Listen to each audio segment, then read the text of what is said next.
Assalamualaikum warahmatullahi wabarakatuh. Selamat pagi, halo teman-teman.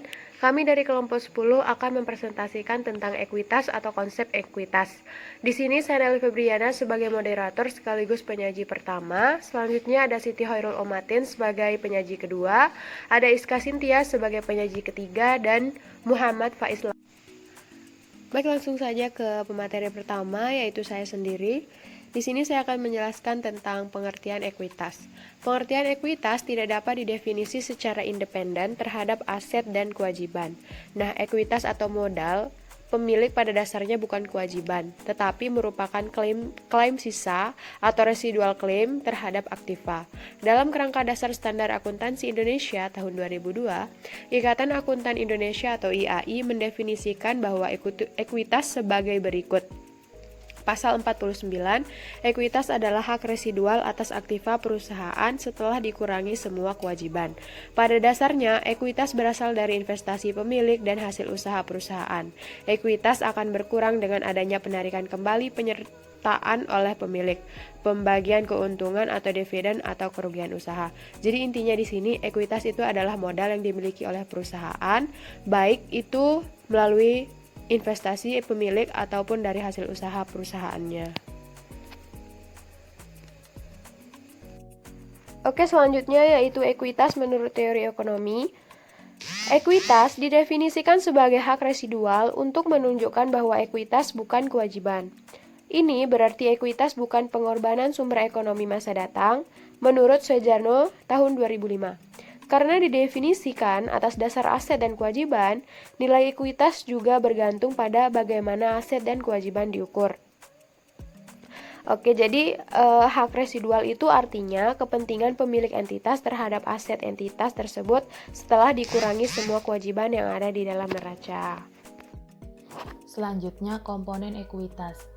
Yang pertama, modal setoran. Yang kedua, laba ditahan. Yang ketiga, penyesuaian modal belum terrealisasi. Tujuan penyajian ekuitas. Pada umumnya, tujuan pelaporan informasi ekuitas pemegang saham adalah menyediakan informasi kepada yang berkepentingan tentang efisiensi dan kepengurusan manajemen. Informasi tentang kewajiban yuridis, perseroan terhadap para pemegang saham dan pihak lainnya juga merupakan tujuan penyajian ekuitas pemegang saham ini.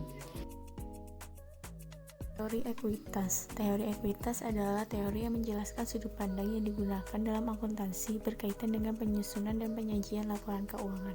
Teori ekuitas sendiri ada 5, yaitu teori profiteri, teori entitas atau kesatuan usaha, teori ekuitas residual, teori enterprise, dan teori dana.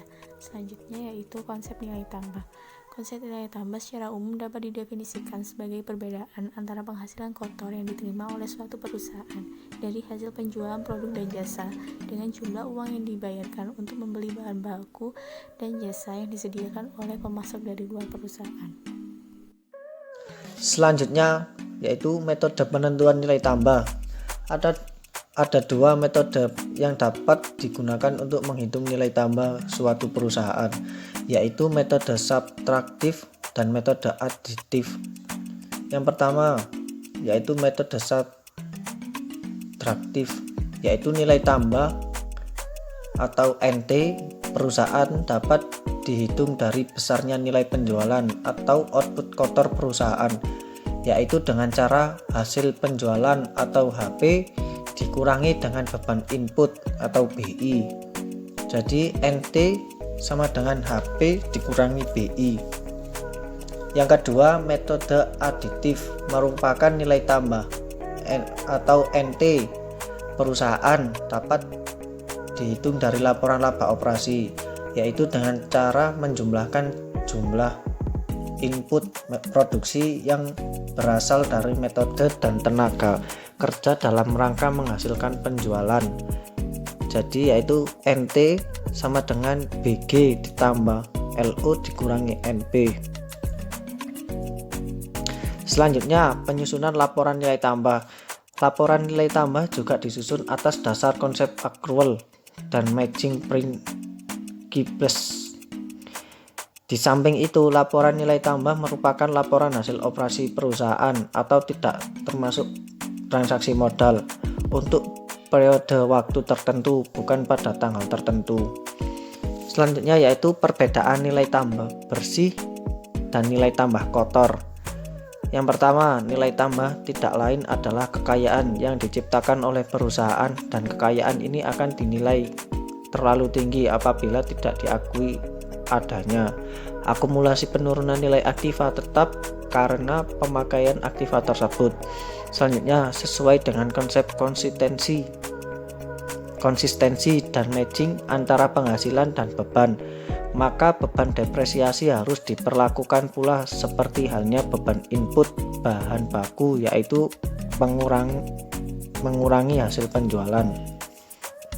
Yang ketiga, nilai tambah bersih menghilangkan adanya perhitungan ganda, sedangkan nilai tambah kotor akan menghasilkan perhitungan ganda karena tidak dikurangnya beban depresiasi dari hasil penjualan. Selanjutnya yaitu manfaat laporan nilai tambah. Yang pertama, pengungkapan. Yang kedua, sederhana dan fleksibel. Yang ketiga, hubungan industrial. Yang keempat, kebijakan ekonomi. Yang kelima, analisis komparasi. Nah, itu tadi pemaparan materi dari kelompok 10 tentang ekuitas.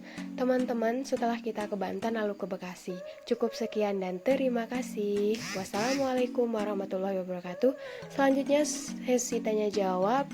Teman-teman bisa langsung majukan pertanyaan di Google Classroom.